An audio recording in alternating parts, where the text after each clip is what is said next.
continuar. Esta es la foto del libro digital, que es un libro muy, muy agradable, mucho más ameno que el de Allard. Si bien no vamos a dejar de decir que el Allard lo tiene todo, digamos, es muy completo y es el libro cabecera, pero este es más actual, digamos, y es mucho más agradable a la lectura, ¿sí? Por eso que también está en la bibliografía de la materia. Bueno,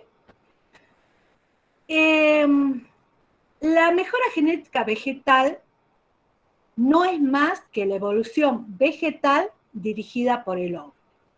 Esa es una definición realizada por el botánico y genetista ruso Nikolai Ivanovich Vavilov, ¿sí? Que justamente ustedes quizás ya lo habrán estudiado, ya que él es el que identificó los centros de origen de muchas plantas cultivadas. Vavilov encontró un paralelismo entre los métodos de mejora genética y los métodos que viene usando la naturaleza para su evolución.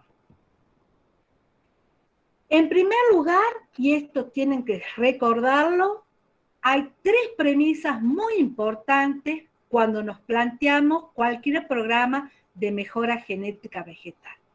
En primer lugar, que debe existir variabilidad o poder crear esa variabilidad. Es decir, sin variabilidad no se puede hacer selección. Sin variabilidad no se puede hacer selección. Entonces, si no tenemos variabilidad para el carácter o la característica que estamos buscando, podremos crearla, sí. Sobre todo se puede hacer por la hibridación, ya vamos a ver. Pero esa es la primera premisa fundamental. Sin variabilidad no se puede hacer selección. Luego tenemos que tener como fitomejoradores la capacidad o habilidad de detectar esa variabilidad, ¿sí? De encontrarla a esa variabilidad. Y luego, en tercer lugar, la capacidad de manipular esa variabilidad o esa variación para producir ese nuevo cultivar. Entonces esas son tres premisas muy importantes. Que tiene que existir la variabilidad, hay que ser o tener la capacidad para detectarla y luego manipular esa variabilidad.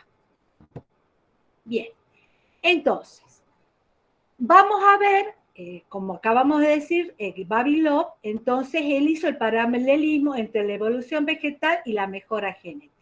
Él dice como que la mejora genética le copió, digamos, a la naturaleza en su propio mecanismo evolutivo. Entonces, tenemos acá, ¿cuándo se crea o cómo se crea la variabilidad genética? Bueno, en el mecanismo evolutivo, es decir, en la naturaleza, suceden hibridaciones espontáneas que pueden ser inclusive intra o interespecíficas, es decir, dentro de una especie o entre especies, ¿sí? ¿Qué es lo que hace la mejora genética? Bueno, ¿qué método técnico aplica para crear variabilidad? Bueno, realiza cruzamientos artificiales, que también puede ser intra e interespecífico, y a nivel de célula también puede trabajar realizando la hibridación somática. Otra manera de crear la variabilidad, el mecanismo evolutivo, es la introgresión, es decir, el movimiento de genes de una especie a otra, ¿sí? Cuando se cruza una especie a otra, introgresión. ¿Qué es lo que hace el método de mejoramiento? Cuando hacemos los retrocruzamientos, ¿sí? O las retrocruzas. También tema que se va a desarrollar en un trabajo práctico, porque tiene mucha utilidad práctica. Y la transgénesis, que es la ingeniería genética, es la incorporación por herramientas tecnológicas o de ingeniería genética de un gen a una planta o de un determinado organismo a una planta específica.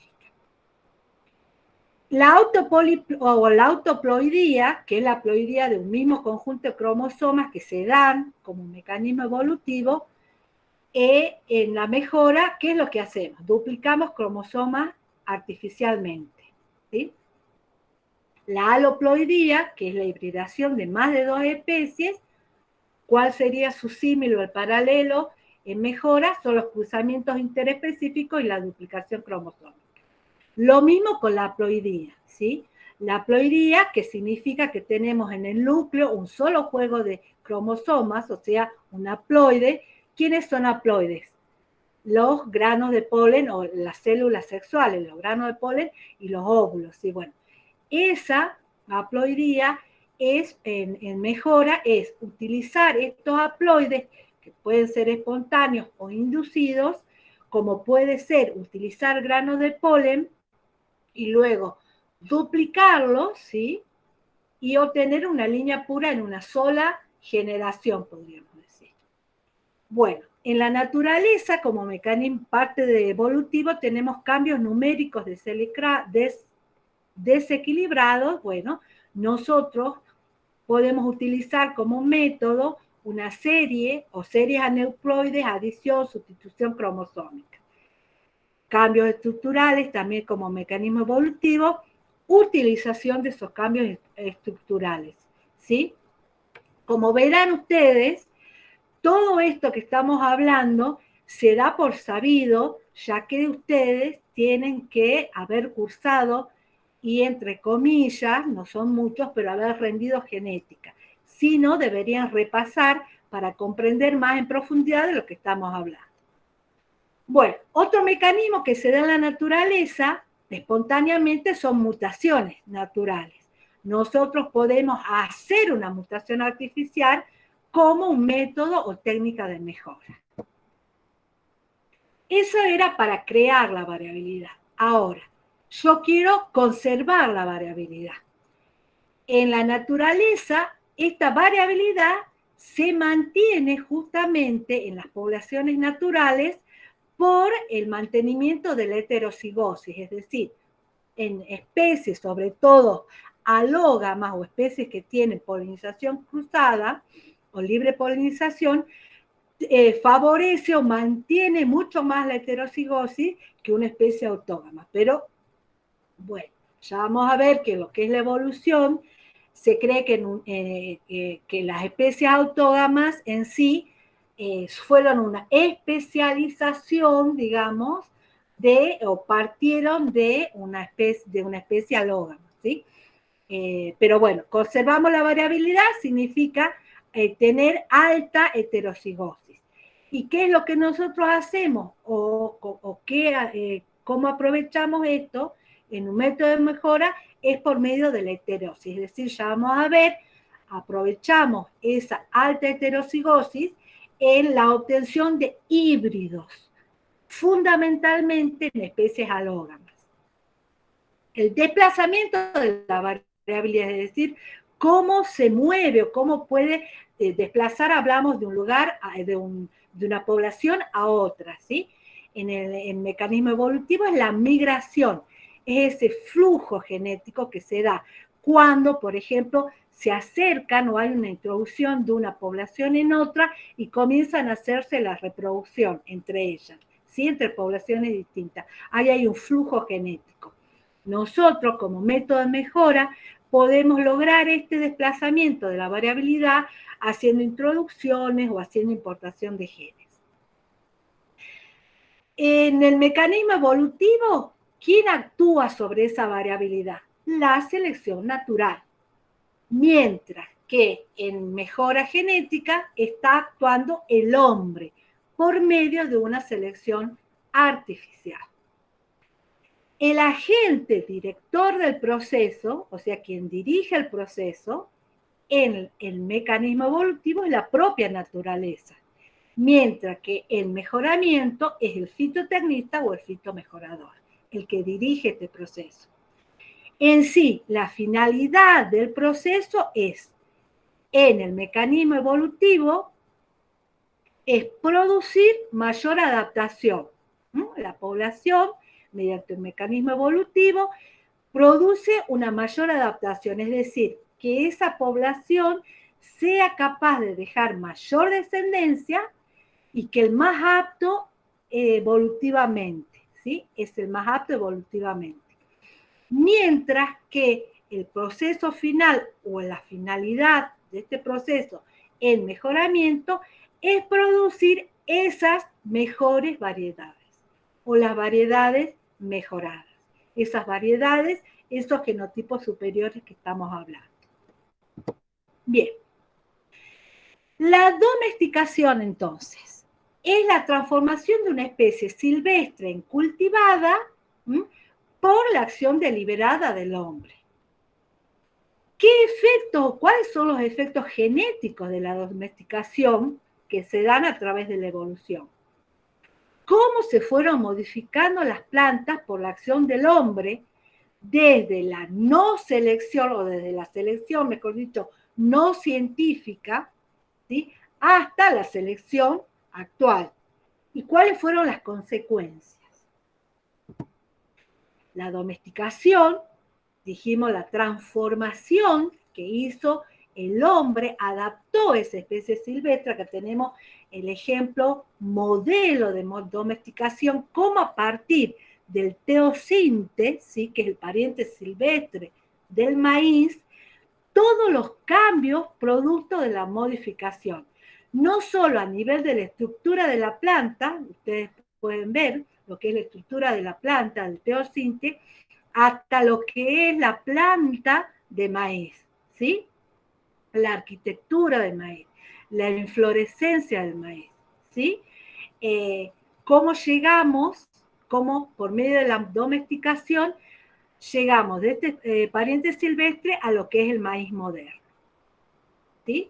Acá otras fotos para ver los ancestros de los cultivos modernos, ¿sí? En primer lugar, nuevamente tenemos del teosinte al maíz. Acá tenemos el ancestro silvestre de la zanahoria, de la lechuga, el tomate silvestre hasta nuestro tomate actual, ¿sí? Bien. Entonces, ¿cuáles son los efectos genéticos de la domesticación? Entonces, las plantas o los antecesores primitivos, hablamos de unos 400 millones de años, ¿sí? ¿Por qué se caracterizaban estos ancestros silvestres? ¿Sí?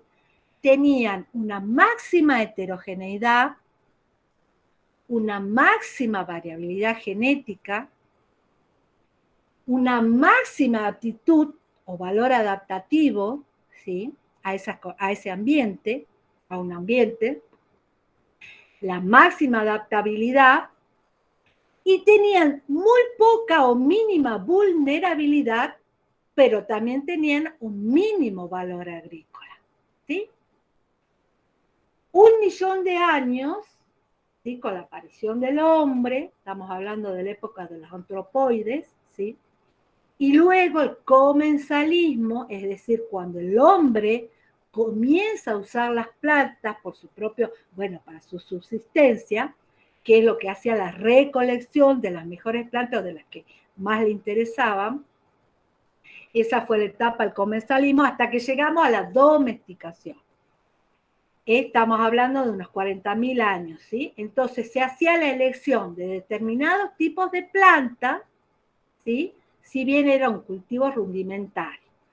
Entonces se da, en esta etapa, se da luego de comenzar de la domesticación, se da el mutualismo. En el mutualismo ya hay una interacción de ambos, es decir, de hombre-planta. Hay ya una mayor tecnología y un mayor gasto de energía adicional en este mutualismo, ¿sí? Entonces, tenemos ya que estamos hablando de plantas cultivadas. Estas plantas cultivadas tienen una menor variabilidad, ¿sí?, estamos hablando comparando con estos ancestros silvestres.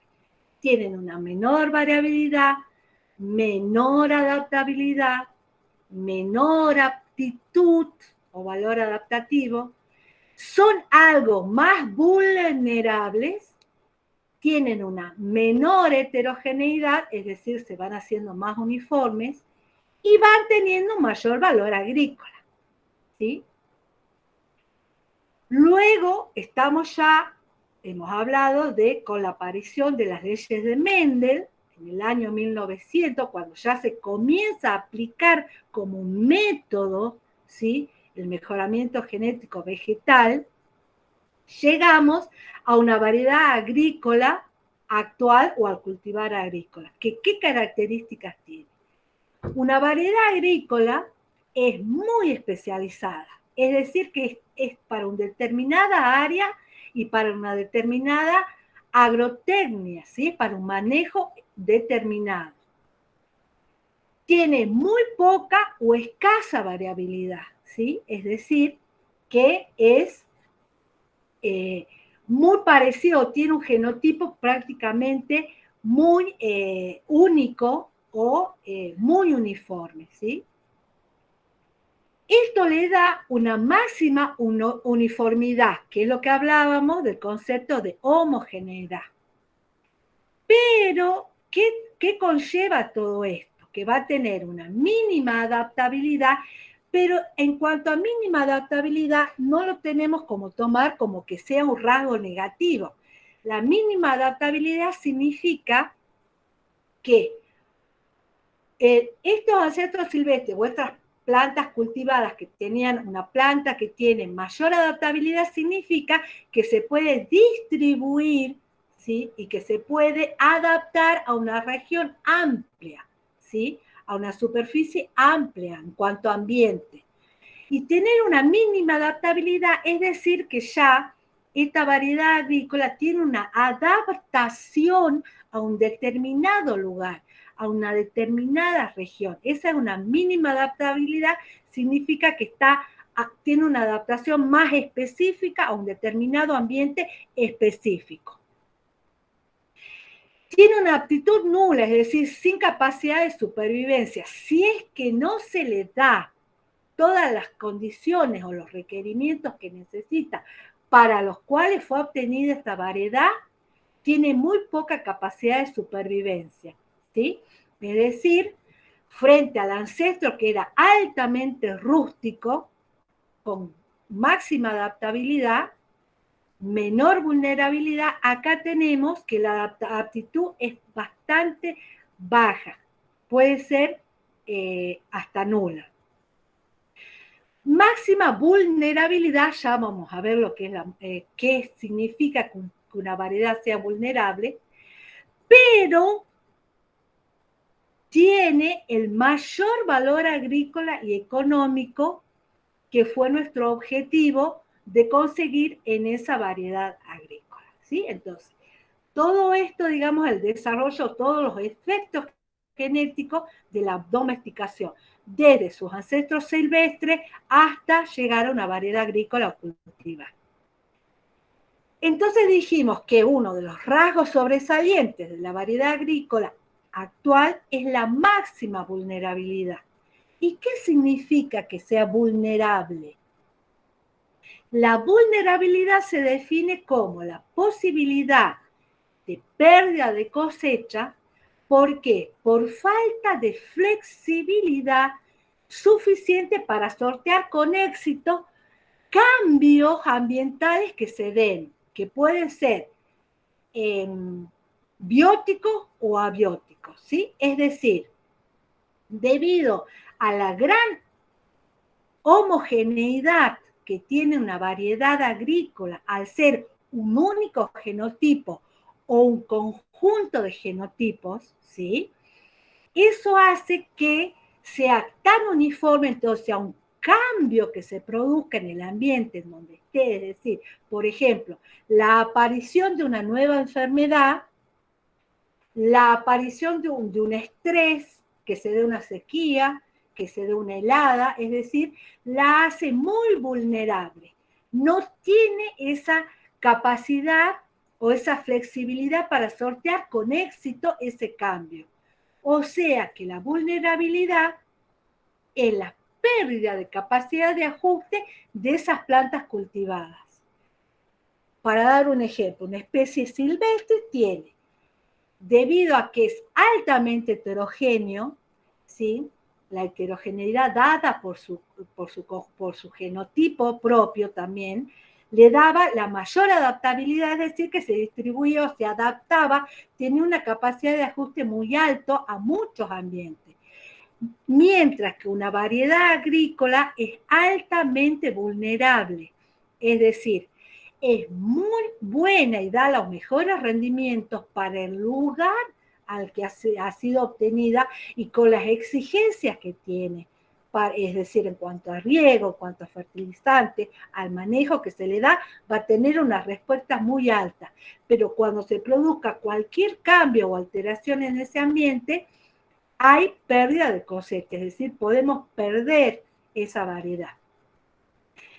Toda esta problemática de la pérdida de variabilidad genética justamente dio origen a un área disciplinar muy importante que es la preservación y conservación de los recursos fitogenéticos.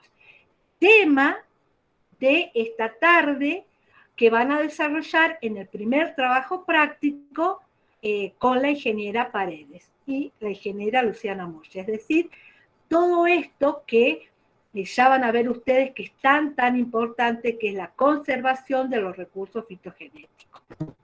Bueno, para terminar, vamos a dar un resumen de los principales métodos y técnicas que se emplean en la mejora genética vegetal.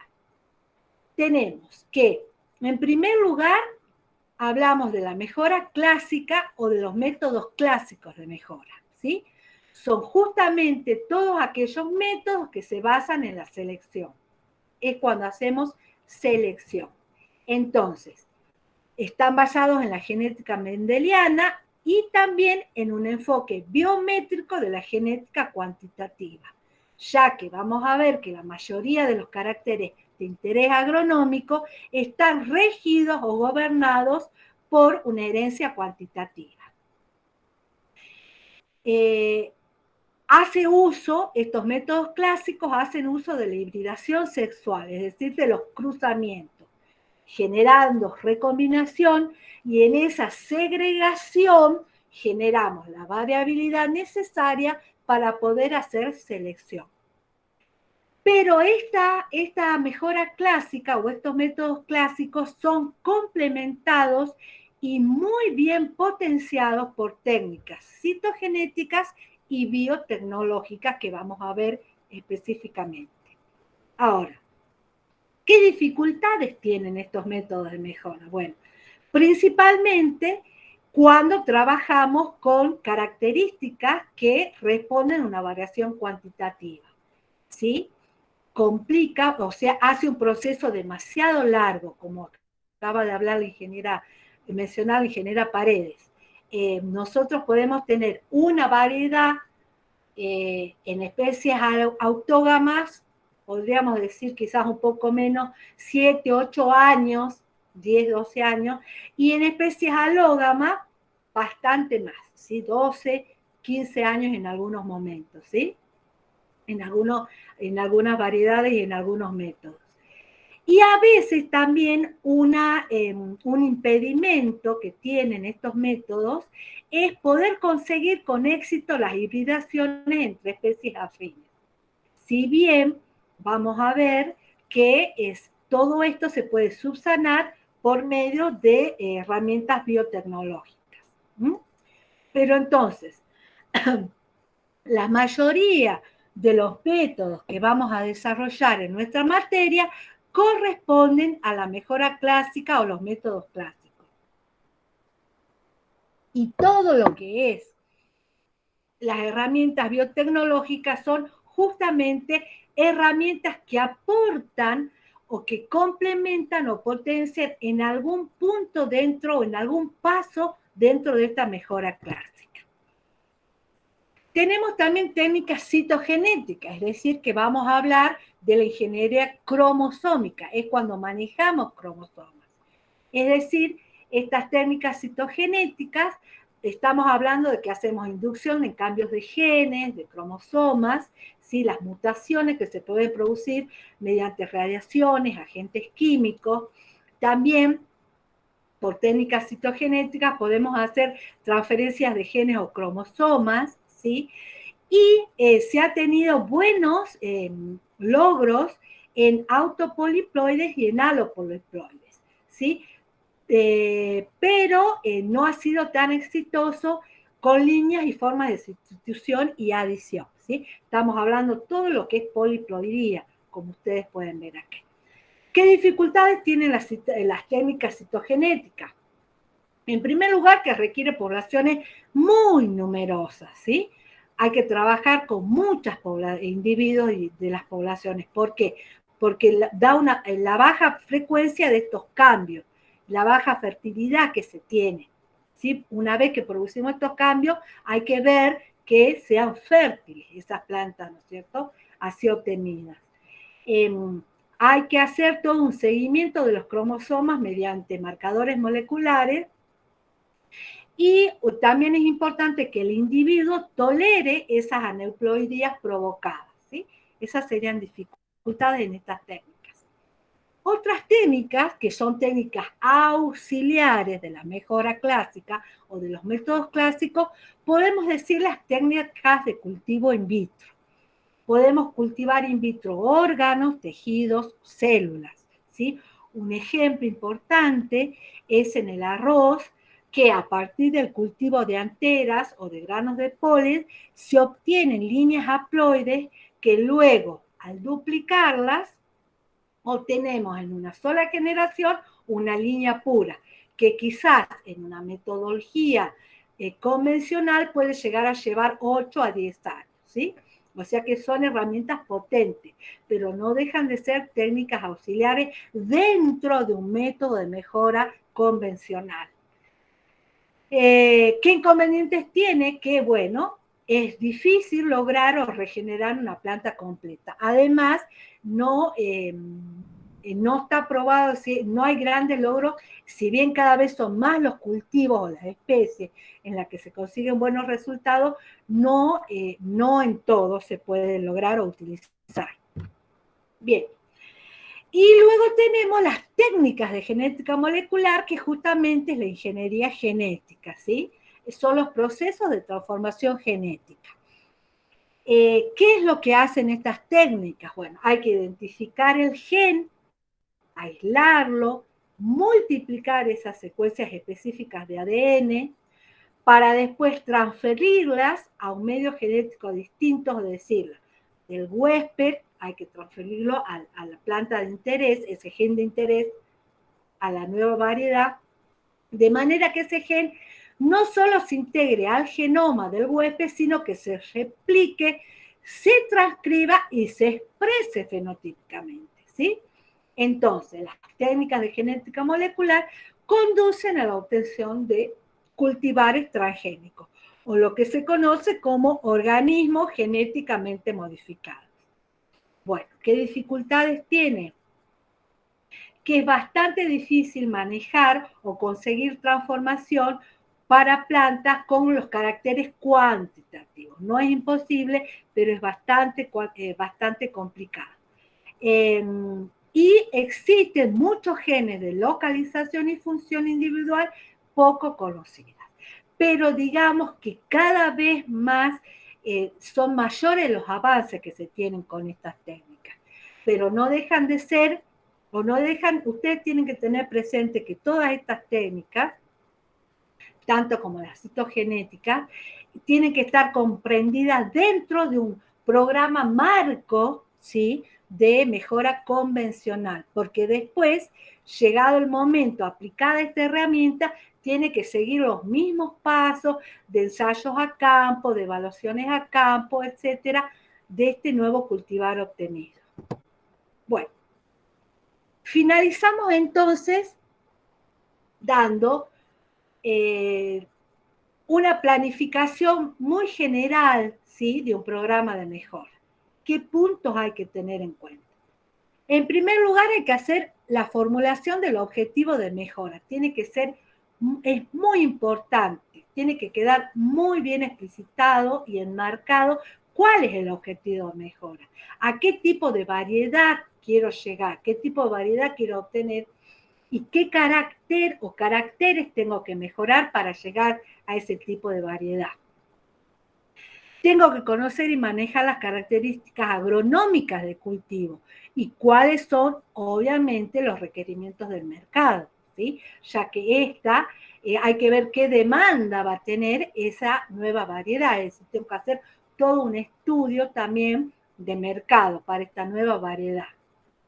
Hay que conocer la genética del carácter o caracteres a mejorar, es decir, qué tipo de herencia tiene ese carácter, si está influenciado o no por el ambiente, si existe una interacción genotipo por ambiente, si ese carácter está correlacionado con otros caracteres, es decir, todos estos puntos que estamos viendo en la planificación del programa de mejora, lo vamos a ir desarrollando a medida que avance la materia.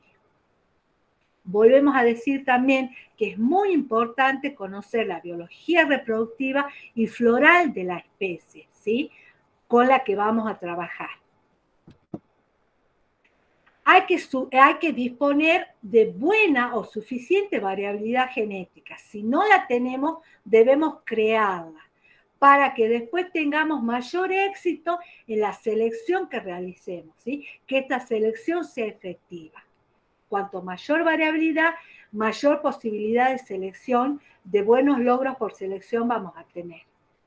Hay que determinar qué criterio de selección vamos a aplicar en función entonces de todos estos datos que tenemos, del tipo de herencia al carácter, del tipo de reproducción de la especie, etcétera, vamos a elegir el método de mejora más adecuado para lograr esa variedad que nos hemos planeado como objetivo primero. Luego hay que concretar todo ese plan con cada una de las fases y operaciones que se van a desarrollar. Hay que hacer todas las previsiones o tomar todas las previsiones, recaudos necesarios en cada una de las fases, ¿sí? Es decir, que hay que hacer un plan y tiene que estar ordenado cronológicamente. Al último, vamos a tener que hacer una evaluación de esos resultados, en donde yo les decía que es fundamental el apoyo que da el diseño experimental en estas evaluaciones. Y luego de haber recibido estas evaluaciones y quedarnos con la mejor variedad lograda, vamos a multiplicar a escala comercial ese nuevo cultivar, ¿sí? Para distribuirlo en el mercado. Bien, cerraríamos entonces con esta linda foto, la verdad que a mí me gusta, porque se ven, ¿sí? Todo es un pantallazo desde un principio de cómo evolucionó, ¿sí? La mejora genética, que lo dijimos ya cuando hablamos un poquito de historia, cuando los agricultores hacían una selección intuitiva de estas mejores plantas, hasta que llegamos, ¿sí? A esta excitante ciencia, ¿sí? Que ¿qué hace? Combina los genes con datos de campo para mejorar los caracteres deseables y seleccionar en función de esto el mejor genotipo para cada ambiente.